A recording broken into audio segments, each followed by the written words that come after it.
Hey everyone, welcome to this episode of One Cast Away. Be sure to stay tuned and watch as I practice and compete on the Potomac River for the second Major League Fishing Northeast BFL of the year.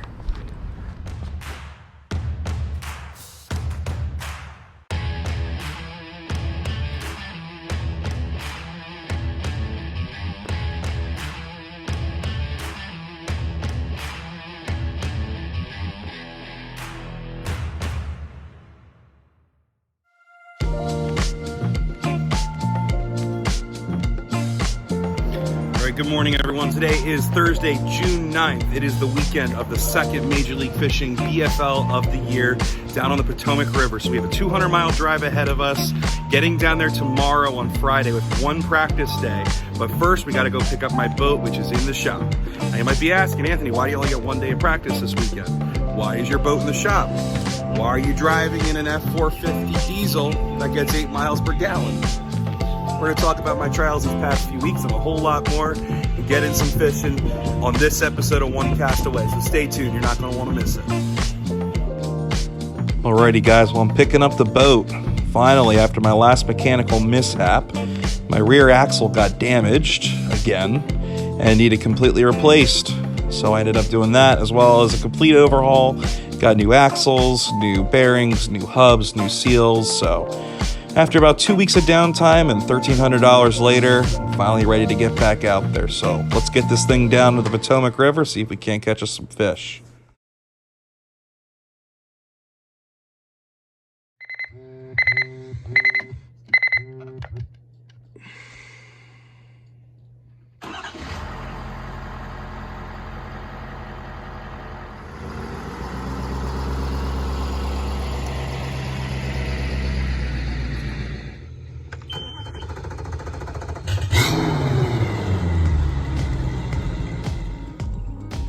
All right, good morning from the Potomac River. Today is Friday, June 10th.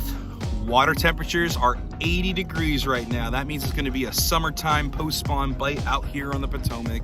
I'm ready to go get it, see what we got to do to put some fish in the boat for Saturday. But before we do, I want to tell you a little bit about how crazy my life has been these past few weeks. If you watched the last episode of One Cast Away out here in the Potomac River for the first Major League Fishing BFL of the year, you know I had a pretty tough tournament, but I also had over $5,000 worth of fishing electronics fry on my boat. That's right, I had 2 Humminbird Solixes short out on me last tournament. And that's a stressful situation. I have a lot of money invested in my equipment and I rely on it as a fishing guide and a tournament angler. And yes, that was a really stressful situation. I didn't know if that was going to be covered under warranty or how much it would cost to repair, if I need to just buy new units and replace them. So that was horribly stressful. On the way home, towing my boat home from the tournament, it's about a 200-mile drive, about 10 miles from my house, my truck's transmission decides to give out. That's right, I have a 2019 Ford F-150. It has about 30,000 miles on it, and my transmission blew about 10 miles from my home. So I took it into the dealer. They confirmed the transmission was shot. And of course, they have no ETA as far as when I'm going to get a new transmission, because they're all indefinitely back ordered nationally. So that leaves me without a truck. And of course, they're having a hard time finding a rental vehicle for me, because there's just no availability anywhere for vehicles right now. So as a fishing guide and a tournament angler, I rely on my truck a lot to tow my boat everywhere I'm going fishing. I was turning away clients, I was rescheduling fishing charters, but one of my clients, Greg Sutphin, one of my regulars, he called trying to book a fishing charter with me, and he said, yeah, just use my truck. I'm like, oh, that's cool, that'll be convenient for your charter. He says, no, just borrow my truck for a couple weeks, you know, it'll help you out. You need to get your charters knocked out. Super grateful for him. He's an answer to prayers, man. He got me into his truck, and I was able to knock out a whole bunch of fishing charters and stay on the water for a couple weeks until my next problem happens. One day I'm towing my boat to a fishing charter, and I hear my trailer start to squeak, and my rear right wheel, the bearing, blew up on it, and it failed while I was driving. And it once again welded to the axle spindle. Here's a shot of my bearing that blew up. destroying all the seals and all the spindle, meaning I needed to get a new axle again for the second time in 1 year. So that was the third major problem, very stressful event. And yeah, so I took that wheel off. I had to find a shop or a dealer to take it.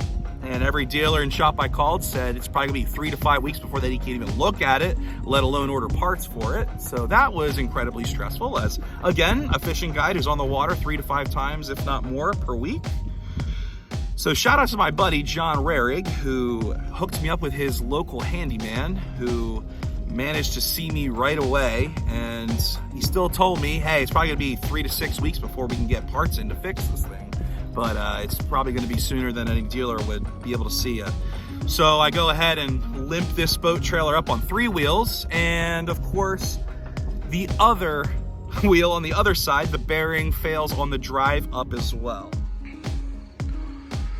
Just so everyone can get a little context of what I'm doing this morning. It's 3 o'clock in the morning. This old bearing last week failed on me. So I decided to limp it up. My repair guy is about an hour away. Well, as I'm towing it up on 3 wheels,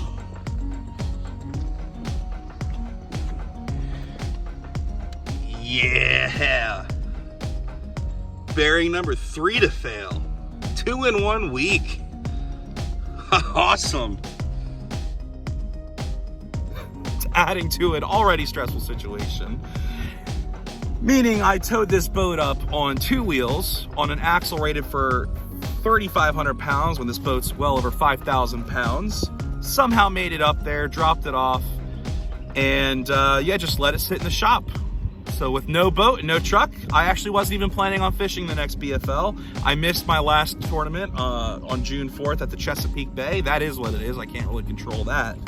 But yeah, I wasn't planning on fishing this weekend. But just a couple days ago, Sioka Ford of Quakertown, who's got my truck right now, pulled some strings and they got me into a rental truck. Granted, it's an F450 diesel with 8 miles a gallon. I'm in a tow truck. So I'm like, great, when I get my boat back, I can start towing my vehicle. And I have no idea my boat's coming back because, you know, it could be up to 6 weeks for parts to come in. At least he was able to see it right away though. Well, I get a call on Wednesday night and he says, all right, you're all set to go. I pulled some strings at the local machine shop here and did some welding, and I got you all fixed up. And so I went over on Thursday morning, picked up the boat, and I said, you know what?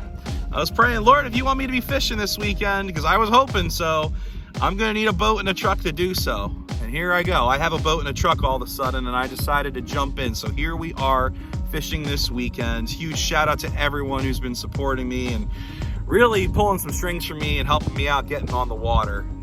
Super thankful for you guys. You guys are a blessing. I am so grateful to be fishing today. With all that being said, Humminbird also came through and warrantied my 2 units and got them back for me, and they're in great working order. It's good to have the birds back. With all that being said, guys, I think it's time to get out in the water and see if we can't figure out a little pattern for Saturday. So let's go fishing.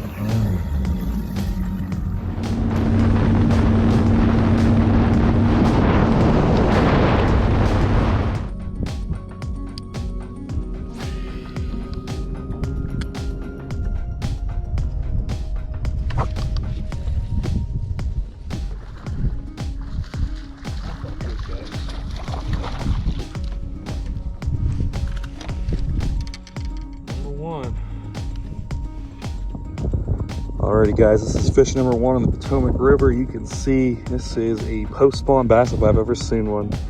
Look at how her gut is inverted. That's because she hasn't eaten for a while. She had all those eggs laid. Now they're feeding up. Caught her on a menace jig, swimming it through this thick grass here, you can see. So we're gonna get her back.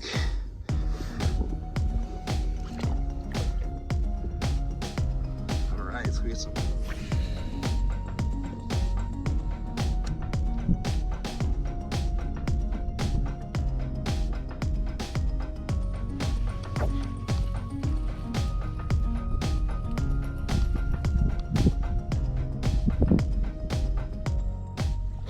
Bigger than that. we're having fun. They do gotta get bigger though.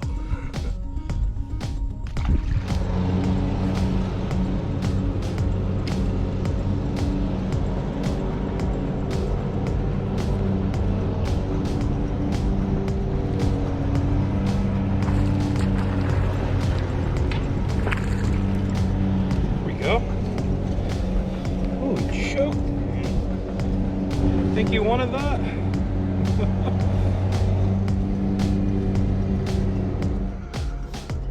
Alrighty guys, we found this a small keeper. He actually choked a crankbait right off these logs here. We got really deep water out here. It's about 13 foot, really shallow up there with some grass, and he was right in the middle. Let's get her back. Hopefully we'll see you tomorrow. Do a little jump. Pretty cool.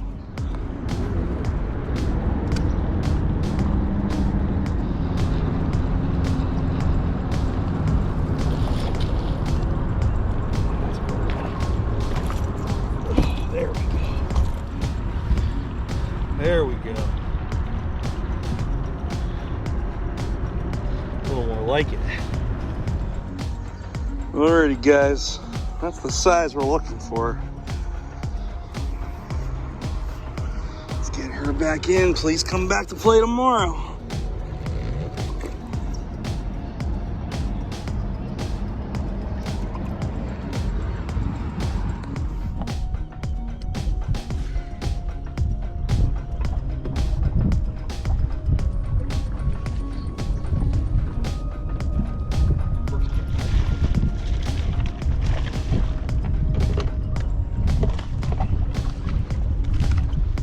That for first cast in a new spot.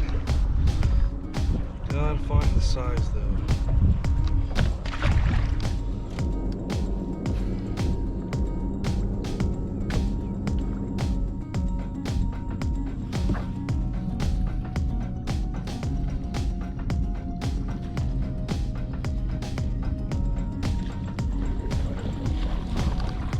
Yeah, baby.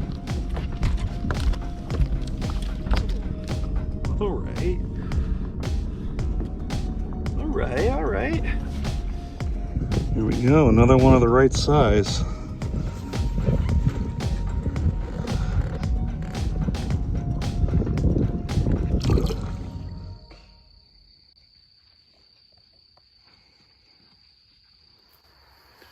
All right, good morning everyone. It is currently 3:20 a.m. Saturday, June 11th. It is tournament day, rise and shine, it's fishing time. So we're one of the first people in line here, going into Sweden Point Marina this morning. We had a pretty good practice day yesterday. We found some fish, a little bit of quality. I'm a little concerned that I didn't find enough quality. So the numbers of fish was not an issue yesterday. So, you know, I started the day early, finesse fishing slow, saw the bait just moving around so quickly all around me. Decided to pick up my reaction baits like a swim jig and the chatter baits and the crank baits. And that's when we started putting fish in the boat. So that's gonna be the plan today. Keep the bait casters in hand for the most part. Keep baits moving throughout the water. Try to find 5 of the right bites. Let's go see if we can't do it. BFL number 2 at the Potomac River starts now. Ask the Lord to be with our fishermen today. Bring each one of them back safely this afternoon. Be with their families while they're away. Protect each one of them. Pray, Lord, today for our country, for the leaders of our country that might make all the right decisions for us. Number 38. All right. All right, man. Let's go get it. Number 39, right in line. Thanks, guys. Well, since I had a relatively early boat draw, I decided to run to some of my more structure-oriented spots first and try to cut a couple fish in the boat before I went and fished all the grass that I found in practice. So I got to my first spot, and it did not take long. We started loading the boat. The only problem was they weren't very big. That all day long, man. Too small.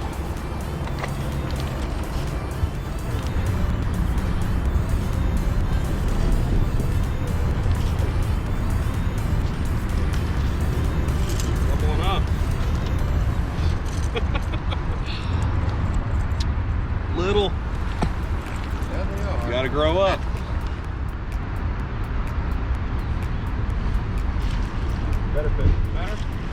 I got it.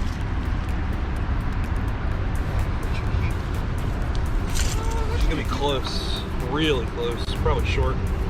She's probably like 14. Of course. Decent. Probably not a keeper though.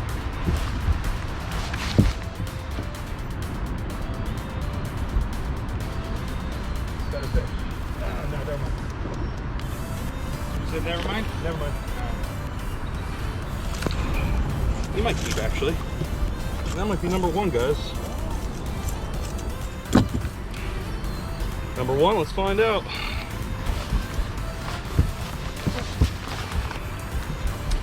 That's short. Oh well. Fish. Little. Huh? Little guy.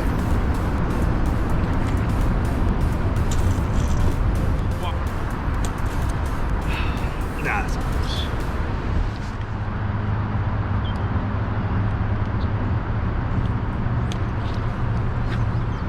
It's just weird a feeling that I have zero fish because, like, Yeah. I've caught them pretty good so far. Finding him hasn't been hard. It's finding those right ones. Yep.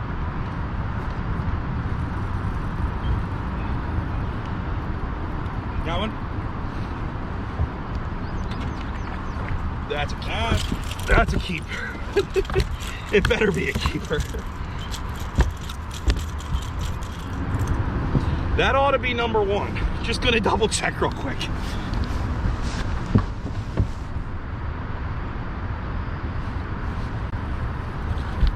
A little better. That's a keeper. I got her. You sure? Yep. Alright. Yeah, baby.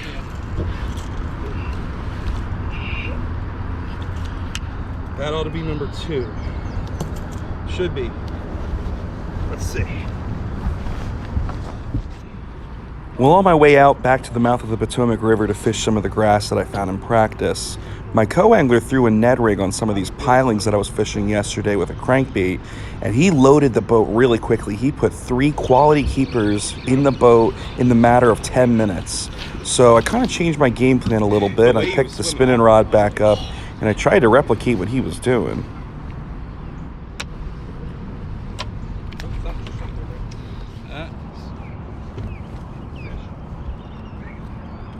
Oh no! Good one? Like 3.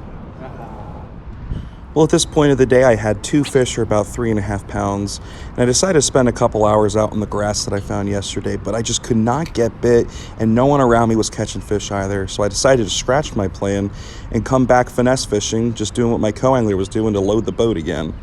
And I had my opportunity here. Right. Oh my gosh. Yeah, buddy. Oh. No! Oh! Oh! Dude, it was like a 5-pounder. I'm hurting for you. Ned rig? Yeah, man. Oh no. Oh.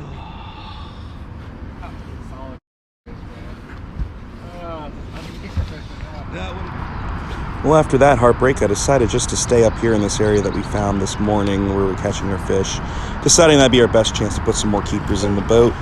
I managed to find another fish here, and my co-angler ended up catching a limit and culling.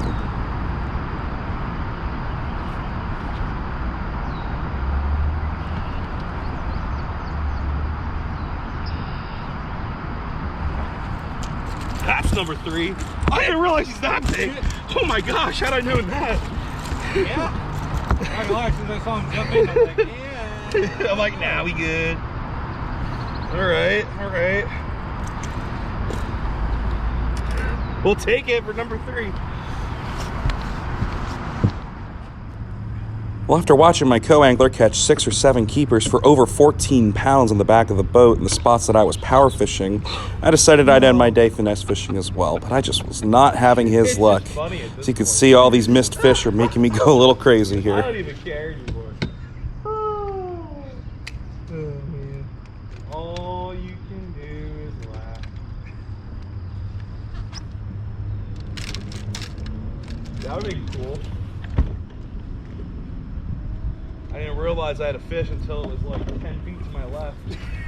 Oh. Alrighty guys, we managed to find 3 today. Number 1, little guy. Ooh.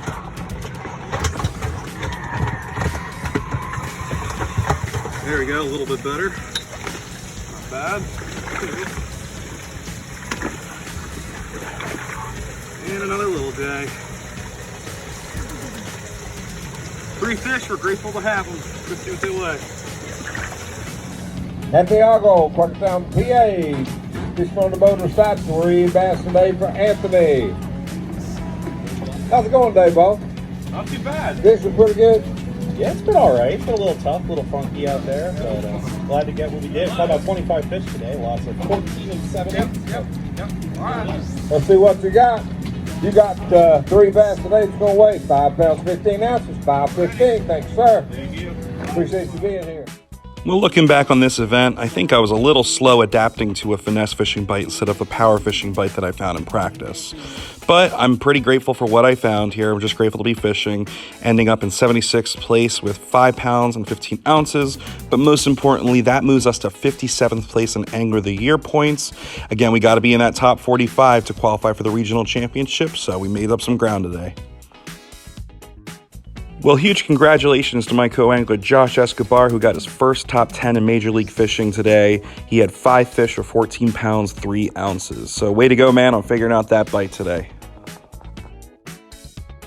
Well, thank you so much for watching this video. I really hope you enjoyed it. If you did, could you please do me a favor and like this video and subscribe to my YouTube channel. Also, please follow me on Instagram and Facebook and keep up with my fishing adventures and all the awesome, great content that I put out there as well. Well, I offer guided fishing trips in eastern Pennsylvania, so if you want to come fishing with me on my 21-foot nitro bass boat, be sure to give me a call or visit my website at anthonyogle.com. Well, coming up next, we're going up to the St. Lawrence River in Messina, New York for the 3rd stop of the 2022 Major League Fishing Northeast Bass Fishing League, so we'll see you up there.